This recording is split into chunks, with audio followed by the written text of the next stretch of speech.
नमस्कार हम दोस्तों, आगे एक नए वीडियो के साथ आप लोग के बेस्ट हम रिव्यू करेंगे।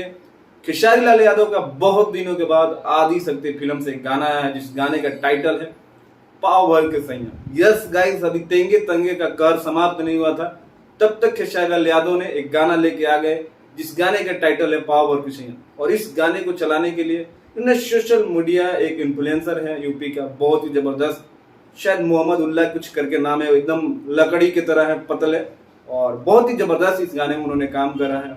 और खेसारी लाल यादव का नजर मुझे लगता है जैसे सलमान खान का नजर हर इंडस्ट्री की लड़कियों पे होता है, किस लड़की को उठा के सुपरस्टार बना देना है, उसी तरह खेसारी लाल यादव भी देखते रहते हैं ये किसकी जरूरत मेरे गाना में पड़ने वाली है। फिल्मों में काम दे या ना दे वो अलग बात है, लेकिन गाना अपना चलाने के लिए किसी को किसी भी हद तक जा सकते हैं। एक वीडियो भी खेसारी लाल यादव का वायरल हुआ था कि मैं अपने गाने को वायरल और चलाने के लिए मैं किसी भी हद तक जा सकता हूँ, मैं अपनी पैंट भी उतार सकता हूँ, ये खेसारी लाल यादव ने कथित तौर पर बोला था। आप वीडियो सर्च करोगे तो मिल जाएगा, मैं नहीं लगाऊंगा, कम्युनिटी गाइडलाइंस के खिलाफ हो जाएगा।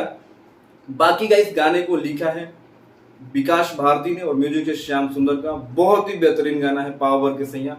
अभी तक ने आपने नहीं देखा है तो जाइए देखिए। इसका पहले ऑडियो रिलीज हो गया था, इसका वीडियो आया है और बहुत ही बेहतरीन, बहुत ही बेस्ट क्वालिटी के वीडियो को शूट किया गया है। तो जाइए देखिए, ढेर सारा प्यार दीजिए और मिलते हैं अगले वीडियो में। तब तक अपने भाई को इजाजत।